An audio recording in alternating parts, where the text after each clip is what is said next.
This adventure started with seeing a video that the Phoenix Fire Department had put out about cancer in the fire business. Statistics basically were rising and showing that all first responders are a little bit higher at risk for cancer, and there was really no program out there available to get screenings. So I started by calling our insurance company to inquire if that was something that insurance would cover. And that was a very hard process to navigate. Ultimately, that kind of ran into a dead end.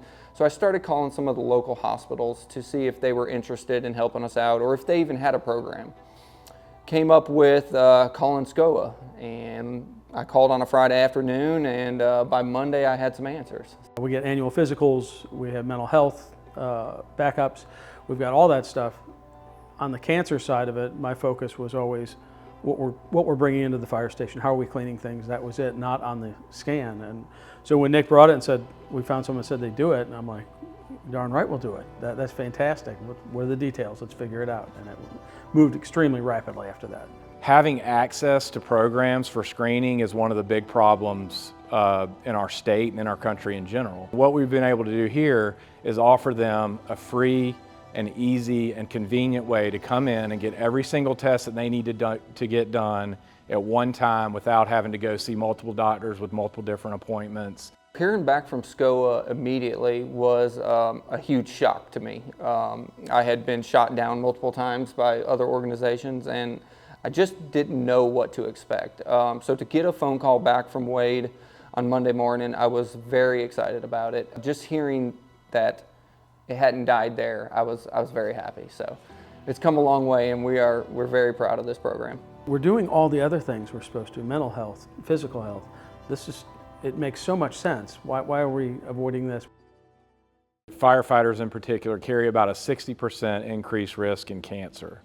But first responders in general also have an increased risk of cancer. We go into atmospheres in all of those categories, EMS, law enforcement, us, that most of the population will never go in, and a lot of them aren't healthy. And I know that does impact your health overall. So I think that everybody, there's no reason not to come. Firefighters in particular are exposed to carcinogens in the smoke that they breathe in, the toxic chemicals that they're exposed to. They can obtain this exposure either by inhalation or by having those chemicals in contact with their skin. So even through contaminated equipment. We also know that first responders are under a lot of stress, which increases the risk of malignancy. In general, the labs and the testing that are important for first responders are the same labs and testing that are important for everybody else. I mean, these guys will run into a burning building, but when they walk in this doctor's office, they're so nervous, their hands are clammy, and they just don't want to hear that there's something wrong with them. We had a conversation about there's going to be some guys that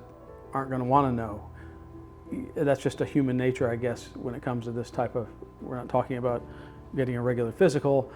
You're going to know something or you're not going to know something. And I didn't even tell him I was on the top of that list. I'm 63. My mom died at 64 of lung cancer. I'm an ex-smoker, been in the fire service for 30 years. What could go wrong? The unknown of having cancer was a little nerve-wracking, but the appointment was very easy. I came in, I spent about 45 minutes in the office, and I was in and out. We signed in, we did blood draws, I talked with Dr. Collins, and then did a chest x-ray. And like I said, in 45 minutes I was in and out, and by the end of the day I had a phone call clearing me, clean bill of health. Friendliest people you ever want to meet, from the time you step in the door, to drawing your blood, to telling you where to sit. It was just one of those, so relaxing. Talking to Dr. Collins was amazing. It was just, you're in, you're out. Hey, we're going to get a CT scan for you because of your history. Let's get over there. We'll call you this afternoon when it comes back. Boom, everything went fine. So all that worry, all that apprehension, if I can do it, anybody in this state can do it. It's that easy. I think that's human nature, to not really want to know. If you're not feeling bad, you don't want to find out that you have something wrong with you. But at the end of the day, if you wait until cancer makes you feel bad, a lot of times it's too late. So the whole idea is seeing your doctor early before you feel bad, so we can find these things at an early stage. It basically boils down to lung cancer screening, because we know the risk of lung cancer due to the inhalation and due to the contact carcinogens that first responders are exposed to.